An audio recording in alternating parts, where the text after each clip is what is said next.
ವರಮಹಾಲಕ್ಷ್ಮಿ ಹಬ್ಬದ ದಿವಸ ಅಪ್ಪಿತಪ್ಪಿಯೂ ಈ ಒಂದು ತಪ್ಪು ಕೆಲಸವನ್ನು ಮಾಡಲೇಬೇಡಿ. ಮಹಾಲಕ್ಷ್ಮಿಯ ಶಾಪಕ್ಕೆ ಗುರಿಯಾಗುತ್ತೀರಾ. ನೀವು ಮಾಡಿರುವ ಪೂಜೆಗಳು ಯಾವುದು ಕೂಡ ಸಮಂಜಸವಾಗಿ ಸಂಪೂರ್ಣವಾಗುವುದಿಲ್ಲ. ಅದು ನಕಾರಾತ್ಮಕ ಶಕ್ತಿಯಾಗಿ ಮನೆಯನ್ನು ದರಿದ್ರಕ್ಕೆ ಎಣೆ ಮಾಡುವ ಹಾಗೆ ಆಗುತ್ತದೆ. ಆ ತಪ್ಪು ಕೆಲಸಗಳಿಂದ ನೀವು ಮಾಡುವ ಪೂಜೆ ಎಲ್ಲವೂ ವ್ಯರ್ಥವಾಗುತ್ತೆ. ಅದೇನು ಅಂತ ಹೇಳ್ತೀನಿ, ವಿಡಿಯೋನ ಕೊನೆ ತನಕ ನೋಡಿ.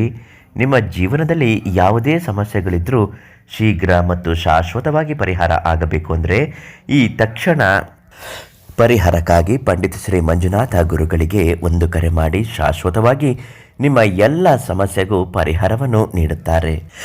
ವರಮಹಾಲಕ್ಷ್ಮಿ ಹಬ್ಬ ಹಿಂದೂ ಸಂಪ್ರದಾಯದಲ್ಲಿ ಅದ್ಭುತವಾದ ದೊಡ್ಡ ಹಬ್ಬ ಅಂತಲೇ ಹೇಳಬಹುದು. ಅದರಲ್ಲೂ ಹೆಣ್ಣು ಮಕ್ಕಳಿಗೆ, ಮುತ್ತೈದೆ ಹೆಂಗಸರಿಗೆ, ಮನೆಯಲ್ಲಿ ಕಷ್ಟಗಳು ನಿವಾರಣೆ ಆಗಬೇಕು ಅನ್ನುವವರಿಗೆ ಇದು ತುಂಬಾ ವಿಶೇಷವಾಗಿರುವಂಥದ್ದು. ವರಮಹಾಲಕ್ಷ್ಮಿ ಹಬ್ಬದ ದಿವಸ ಹೆಣ್ಣು ಮಕ್ಕಳು ಪ್ರತಿದಿನ ಇರುವ ಹಾಗೆ ಇರುವುದಕ್ಕಿಂತ ಸ್ವಲ್ಪ ವಿಭಿನ್ನವಾಗಿ ಚೆನ್ನಾಗಿ ಅಲಂಕಾರ ಮಾಡಿಕೊಂಡು ಇರುತ್ತಾರೆ. ಕೆಲವು ಬಾರಿ ಮಹಾಲಕ್ಷ್ಮಿಯನ್ನು ಪ್ರತಿಷ್ಠಾಪನೆ ಮಾಡುವಾಗ ಅದಕ್ಕೆ ನಿರ್ದಿಷ್ಟವಾದ ಕ್ರಮವನ್ನು ಅನುಸರಿಸುತ್ತಾರೆ. ಬೆಳಿಗ್ಗೆ ಬೇಗ ಎದ್ದು ಮನೆಯೆಲ್ಲ ಸ್ವಚ್ಛಗೊಳಿಸಿ ಸ್ನಾನ ಮಾಡಿದ ನಂತರ ಮಹಾಲಕ್ಷ್ಮಿ ಪೂಜಿಸಲು ಮನೆಯೆಲ್ಲವನ್ನು ಸ್ವಚ್ಛ ಮಾಡಿರುತ್ತಾರೆ. ದೈವ ಅನುಗ್ರಹ ಪ್ರೇರಣೆ ಆಗೋದಕ್ಕೆ ಲಕ್ಷ್ಮೀ ಕಳಸ ಪ್ರತಿಷ್ಠಾಪನೆ ಮಾಡುವುದಕ್ಕಾಗಿ ಮತ್ತು ಲಕ್ಷ್ಮಿಗೆ ಸೀರೆ ಉಡಿಸುವುದಕ್ಕಾಗಿ ಕೂಡ ಒಂದು ಒಳ್ಳೆಯ ಸೀರೆಯನ್ನು ತಂದಿರುತ್ತಾರೆ.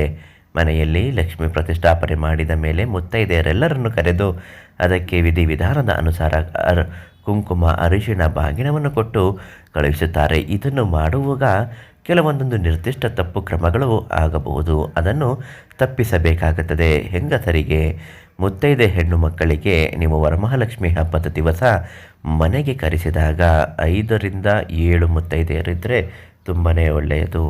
ಅವರಿಗೆ ಕುಂಕುಮವನ್ನು ನೀಡಲು ಕೊಟ್ಟಾಗ ಮೊದಲು ಕುಂಕುಮವನ್ನು ಅವರ ಮಾಂಗಲ್ಯ ಸರಕ್ಕೆ ಹಾಕಿಕೊಳ್ಳುವ ಹಾಗೆ ನೋಡಿಕೊಳ್ಳಬೇಕು. ನಂತರ ನೀವು ಅವರ ಹಣೆಗೆ ಕುಂಕುಮವನ್ನು ಹಚ್ಚಬೇಕು. ಈ ರೀತಿ ಹಾಕುವಾಗ ಯಾವುದೇ ಕಾರಣಕ್ಕೂ ಕುಂಕುಮವನ್ನು ಕೈಯಲ್ಲಿಡಿದು ಅವರೇ ಹಾಕಿಕೊಳ್ಳುವ ಹಾಗೆ ಮಾಡಬೇಡಿ. ಇದರಿಂದ ನಿಮಗೂ ಕೂಡ ಕೆಟ್ಟದಾಗಬಹುದು, ಅವ್ರಿಗೂ ಏನು ಪ್ರಯೋಜನ ಆಗುವುದಿಲ್ಲ. ಇದು ಮೊದಲನೇ ತಪ್ಪಾದರೆ, ಕಳಶ ಪ್ರತಿಷ್ಠಾಪನೆ ಮಾಡುವಾಗ ಯಾವುದೇ ಕಾರಣಕ್ಕೂ ಮುತ್ತೈದೆ ಹೆಂಗಸರು ಮಾತನಾಡುವಂತೆ ಇಲ್ಲ. ಮಾತನಾಡುತ್ತಾ ಕಳಶ ಪ್ರತಿಷ್ಠಾಪನೆ ಮಾಡೋದು ಅಥವಾ ಇನ್ಯಾರ ಜೊತೆನೋ ಹರಟೆ ಹೊಡ್ಕೊಂಡು ನಕ್ಕೊಂಡು ಕಳಶ ಪ್ರತಿಷ್ಠಾಪನೆ ಮಾಡೋದು, ದೇವರಿಗೆ ಅಲಂಕಾರ ಮಾಡ್ತೀವಿ ಅಂತ ಬೇರೆಯವರಿಗೆ ತೋರಿಕೆಗೋಸ್ಕರ ದೇವರ ಅಲಂಕಾರ ಮಾಡೋದು, ಬೇರೆಯವರಿಗೆ ತೋರಿಕೆಗೋಸ್ಕರ ನೋಟಿನ ಹಾರಗಳನ್ನು ಮಾಡೋದು ಅಥವಾ ದುಡ್ಡಿನ ಅಲಂಕಾರಗಳನ್ನು ವಿಪರೀತವಾಗಿ ಲಕ್ಷ್ಮಿಗೆ ಅವಮಾನ ಮಾಡುವ ಹಾಗೆ ಮಾಡುವುದು, ಇವೆಲ್ಲವೂ ಕೂಡ ತಪ್ಪು. ಹೌದು, ಶಾಸ್ತ್ರಕ್ಕೆ ಸಂಬಂಧಪಟ್ಟ ಹಾಗೆ ನೀವು ದುಡ್ಡಿನ ಅಲಂಕಾರ ಮಾಡಬೇಕು ಅನ್ನೋದಾದರೆ ಒಂದು ತಟ್ಟೆಯಲ್ಲಿ ಸ್ವಲ್ಪ ದುಡ್ಡನ್ನು ಇಟ್ಟು ಅದಕ್ಕೂ ಸಹ ಪೂಜೆ ಮಾಡಬೇಕು ಹೊರತು ಯಾವುದೇ ಕಾರಣಕ್ಕೂ ದುಡ್ಡಿನಿಂದ ಬೇರೆ ತರಹದಲ್ಲಿ ಮಾಡಲೇಬಾರದು. ಒಂದು ವೇಳೆ ಇಂತಹ ತಪ್ಪುಗಳನ್ನು ಗೊತ್ತೋ ಗೊತ್ತಿಲ್ಲದೆಯೋ ಮಾಡಿದ್ದರೆ, ಅದರಿಂದ ತಪ್ಪುಗಳಾಗಿದ್ದರೆ ಪರಿಹಾರಕ್ಕಾಗಿ ನೀವು ಈ ತಕ್ಷಣ ಶ್ರೀ ಮಂಜುನಾಥ ಗುರುಗಳಿಗೆ ಕರೆ ಮಾಡಿ, ಎಲ್ಲವೂ ಸರಿ ಹೋಗುತ್ತೆ.